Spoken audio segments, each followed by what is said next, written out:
This for sale sign expresses a vainer hope than most these days, and even the pebble dash can't conceal the problem. Now every house on the vast St Helier estate is unmortgageable.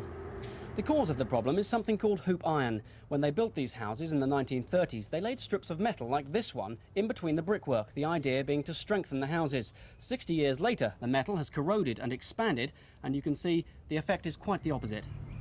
The rusting pushes out the mortar, which lets in the damp. In some houses, it's even started to lift the roof.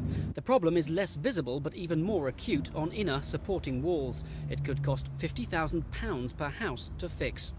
Owner-occupiers, who make up 40% of the estate, have found since January that building societies refuse to lend on any house in St Heliers. So although not all the properties have hoop iron, 3,600 householders cannot sell and are therefore trapped. Our reason for selling was because the house no longer suits our handicapped daughter, who is nearly 17, and that is why we needed to move. And we're living under a considerable amount of stress as it is, and this has made it even worse. Blighted householders have formed a 60-strong action group which wants Sutton Council to buy the houses back. They have a number of letters showing the council was aware of the problems well before many people bought. So for them, there's no doubt who's to blame.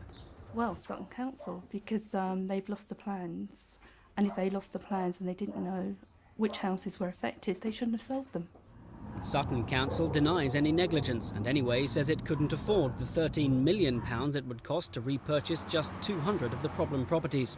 But its Director of Housing does urge the government to finance a rescue package.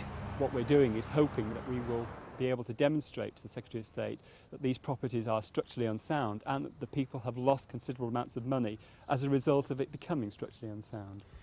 So far, householders have approached several different ombudsmen to no effect, and they've even written to the Queen. Tomorrow they'll be presenting a petition at number 10 Downing Street, hoping for a more helpful response. David Strawn for Thames News.